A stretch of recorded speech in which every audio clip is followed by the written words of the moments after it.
Hey, how you doing? I got a 2012 Toyota Highlander, all-wheel drive, and it has bad wheel bearings in the rear. They're growling, making noise. I can't tell if it's the right or left side, but it's got 100-some thousand miles on it, so it's time to go ahead and just replace them both. All right, so what you want to do is you want to jack it up and support it properly. Remove your rear tires if you're doing both. If you're doing the right side, then we're doing the right side, okay? So you got the tire off. So now you want to take the brakes apart. You can do it two ways. You can take the caliper off, which is a 14 millimeter caliper bolt here, 14 millimeter caliper bolt here, and then take the caliper out. Or you can just take the caliper with the caliper bracket, and that's two 17 millimeter bolts on the back side, and they look like that, okay? But I like taking the whole brake system apart just so I can inspect it and see if anything's hanging up, because sometimes your caliper slides pins, they hang up, okay? So pry off your caliper, check it out. I want to inspect the boots, see if there's any cracks or rips in them, or if any brake fluid's coming out. Everything looks pretty good. So I'm going to push that off to the side. So the next you want to do is remove your caliper bracket, and that's on there with two 17 millimeter head bolts, okay? So you pull them out, take the bracket off, and that's where they bolt up to, okay? So what we're going to do is you want to inspect how much left on your brakes as well, and it's equally to the amount of the backing plate, and this is the backing plate. So 3/16 of an inch, they're still decent. And you want to make sure that these slide pins turn. This one's movable, this one's a little stiff, so it's not frozen yet, but it's stiff. So we're going to take it apart, pull this pin out of there, put some new Sil Glide in there, and work it around in there so that it's going to be free, okay? Then you want to remove your rotor. If your rotor is bonded on there with rust, then you need to spray it with some penetrant and smack it with a hammer. We're reusing this rotor, so we're not going to smack the surface. So you want to smack it right here, and you want to get that vibration going so it breaks it loose, okay? So it's got parking brake shoes inside here, so you need to work it back and forth to get it off. Sometimes it takes two hands and a hammer just to tap it back and forth. All right, my rotor will not come off because it's stuck on the rust ridge inside the drum and the brake shoes. So what I do is I'll smack the rotor right here on the edge. And I'll bring it all the way over. What I'm doing is kind of cleaning up that edge a little bit best I can with the brake shoe to remove the rust ridge a little bit. Tap it back on, and then turn the rotor, and do it again. And just keep working your way around it till you go all the way around a couple times, and then hopefully it's enough to remove it. Sometimes you get your hand back in here, pull this side forward first, and then smack on that, and pull this side forward, and then smack on that, and then just working it this way. The reason why you want to do this side first, because you want to hit this side with a hammer. If you hit this side, then you can't get your hand back in here to pull on it. You don't want to bang out too much, because then you'll end up breaking your hold down springs and your fasteners. So just work it back and forth, and you'll eventually get it, okay? Because this one came, I didn't think it was going to come, but yeah, you can see how rusted it is inside there. There is an adjuster on it. This one's on the bottom, but I couldn't find no way to get to it, okay? So I got it off, so it's all good, and I didn't break nothing, okay? So the next we need to do is remove the half shaft nut. And the half shaft nut is 1 3/16 12 point, okay? We might need to have a deep wall socket because because the shaft might stick through there. I got an old GM Kent Moore 12-point socket.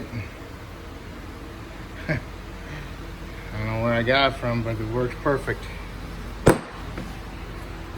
Alright, next, what you want to do is remove your bolts. And they're right there. Okay, 1, 2, 3, 4. Alright. Okay, those are 17mm head bolts. There's 4 of them, alright? Now you think that this would just come right off of here. Oh, heck no.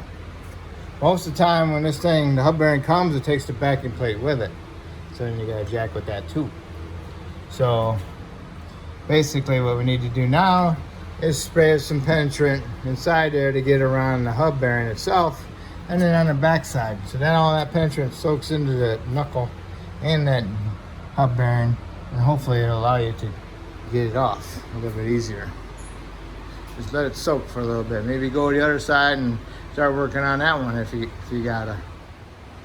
All right, I waited a little bit, but ain't happening. So I got me a slide hammer for this. Usually you can hit the side right here with the hammer on most of them, but brake shoes are in the way, so I'm gonna use the slide hammer. So I'm gonna use the slide hammer, and the whole thing's coming, just so you know. See it? With the backing plate.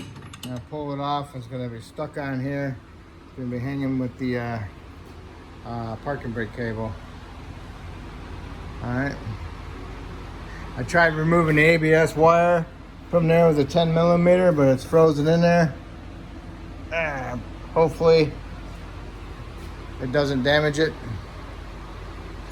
I don't think it will. Okay, here it is. There's the hub bearing.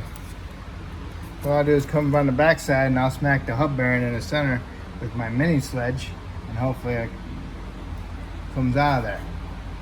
So what I'll do is I'll spray some more penetrant around here, let it soak a little bit. Get my air hose out of the way so the hub bearing don't fall down on it. And here's the sensor. I got the bolt out. It ain't budging. So hopefully it didn't hit it. I don't think it did. Won't know. Just be careful. Okay, it came out with lightly tapping. I didn't have to bang on or anything. So just clean that surface up, in on the inside. Clean that surface up. Really no rust in there. I'll put some anti-seize on it. Clean this up. Just gotta clean in here a little bit. Also, because it protrudes in there a little bit, and then put some anti-seize in here. Put some anti-seize on your splines, and then go them together with your hub and bearing. Hopefully you won't have no more problems. Okay, I used my angle die grinder with a sandpaper on it, and I used my little die grinder to get inside here, clean that up. So now I'm ready. I'm trying not to remove any metal. Now I'm going to put some anti-seize on my components, and I'm going to assemble my hub bearing through the brake side and stick it all together through here, and then get one of my bolts started and work, and then get my other 3 started and then snug them down, and then we'll torque them. Okay, the hub bearing is mounted. Got your bolts snugged up, and you need to tighten them to 59 foot-pounds, 60 foot-pounds, okay? And then the center axle nut, that's 217. Okay, 210, whatever, somewhere around there. I'll show you how to tighten that one up when it's all together. But right now we need to torque the hub bearing bolts, and those are 59 foot-pounds. All right, hub bearings bolted up, got it torqued. Now next for your rotor, I put anti-seize on there, fine film, and then I'll put the rotor back on there exactly the same way I took it off. Now that you got a brand new hub bearing with a nice clean surface, now this surface should be nice and clean too. So what you want to do is run an angle die grinder in there and clean up all your rust. But this one's been replaced before, got anti-seize in there so it didn't rust it up like they usually would. So But anyway, you need to get that all cleaned up because you got to have a nice clean surface. Don't want any high and low spots. If you got high and low spots, the rotor will be like that and give you a brake pulsation. All right, got the caliper bracket on, got it snugged up, and you want to tighten the bolts to 75 foot-pounds. Okay, and got these freed up. And your one has that little bushing on it, and the bushing swells up. What I do is I push that bushing in here first, and then I push the pin in, and then the pin will slide into that bushing. Just make sure you get that bushing in there like that, like a sleeve, so it slides into it, okay? All right, so I got those torqued. So the next thing to do is put your caliper on and put your caliper bolts on, and then you can torque them. All right, got the brake caliper on, got the bolts in, snugged up, and you want to torque them to 25 foot-pounds, okay? Then after you do that, you need to torque your axle nut. But I just want to also remind you about your ABS wire if you took that bolt out or the sensor out to rehook that up.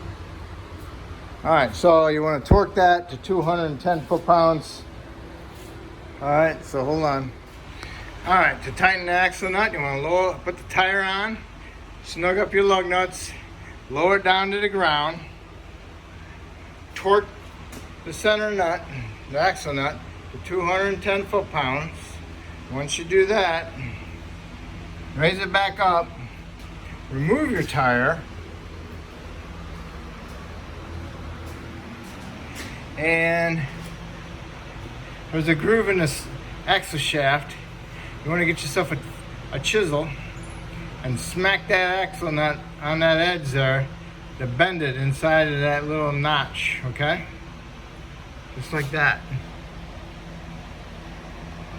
Okay? That's like locking it in place so it doesn't vibrate off, okay? Then you can put your tire back on and you can torque it to 100 foot-pounds. And that's how you do it. You're gonna do the other side and do the other side exactly the same way. All right? So if I helped you out with this wheel bearing, that's awesome. Hopefully you can help me out by subscribing, and just want to thank you. Thank you.